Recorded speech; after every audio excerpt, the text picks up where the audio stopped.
Hello ladies and gentlemen of YouTube. When I first moved into this house, in the basement was a very large table or workbench, and I decided to make use of it, and I picked a corner for my woodworking area and dragged the table over to it and started setting tools upon it, started setting up the area, and realized pretty quick that it was too large and it was also wobbly, and probably most of all, the top was not flat. It was a kind of thinner particle board, and it just wasn't flat, so it wasn't very useful. It may have been more useful if I could put it in the center of the room, if I had enough tools to go on either side of it, and didn't have a table saw to find room for.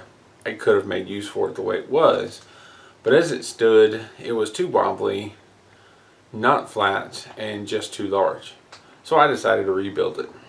I wanted to make it a little smaller. I didn't want it to be as deep because there was just no need. I could put my several tools across the front and had all this extra room in the back. It was difficult to reach the plug I had installed. It was just too deep. So that was the main thing. I wanted it to be shorter and not quite as long. The length wasn't as big a deal, but I wanted to chop a little bit off of that too. And I wanted to put a new top on it. So I pulled it apart. I discovered the top of it was not held on well. It was just a bunch of little nails. I was able to pull it off without any tools.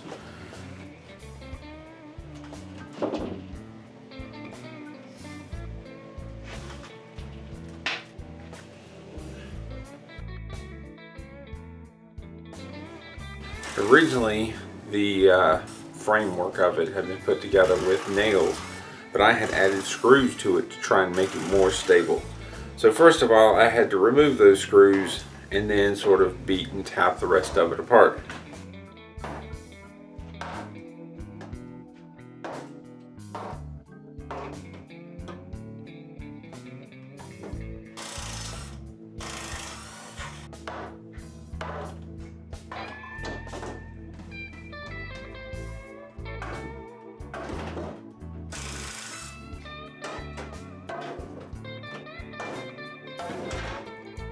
After I removed the nails from the boards, I cut the ends off of them because they had holes for the nails and screws to be in. There were a little crack, and I thought, I'm making this shorter, might as well cut the ends off and kind of start again with fresher, undrilled and untapped wood.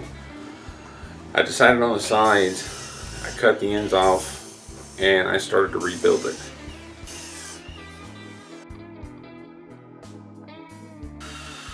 And as I put it back together, I used screws instead of nails. The idea being it would be tighter and more sturdy.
Now, for the most part, put it back together the way it was.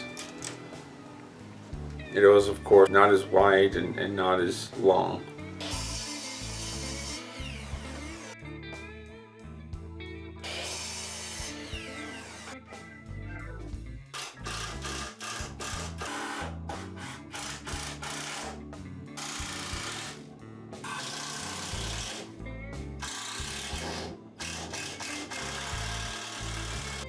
And to finish it off, I bought a 1/4-inch plyboard, cut it to size, and fastened it on top with some screws.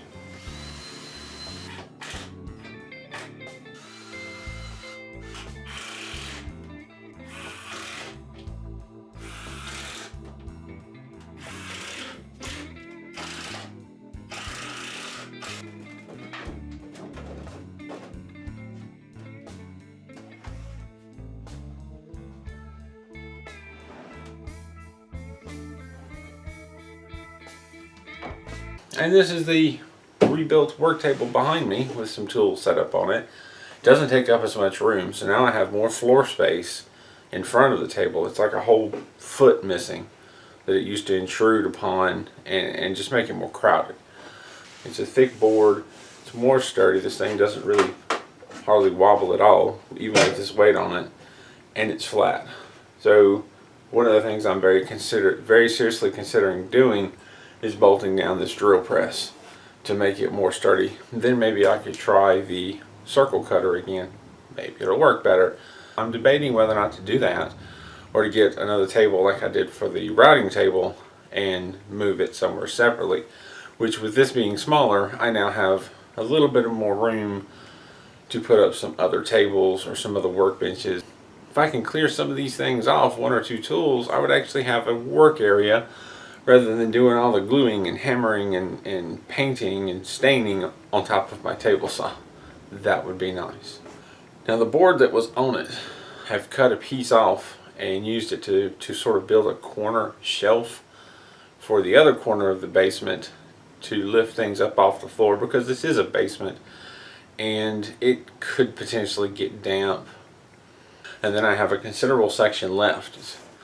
I'm planning on cutting that to fit on as a lower shelf on the router table, so I can put things down there. And I have some leftover board from this, because you know this is only about 30 inches deep and the boards come 4 feet wide, so I have a piece left over. I may line up a few of them under here to make a shelf. I'm also considering putting an outlet, a little box and outlet on the front of this table, so that I can plug up tools. I can plug up the table saw and unplug it when I'm not needing it. I can plug up like a sander or a drill or any handheld tools. I would just have a plug right here in the front rather than reaching back across the table.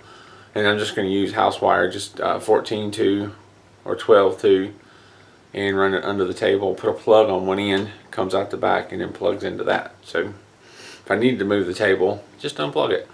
So I'm going to wrap it up and say thank you for watching. Any questions or comments, leave them down below, and stay creative.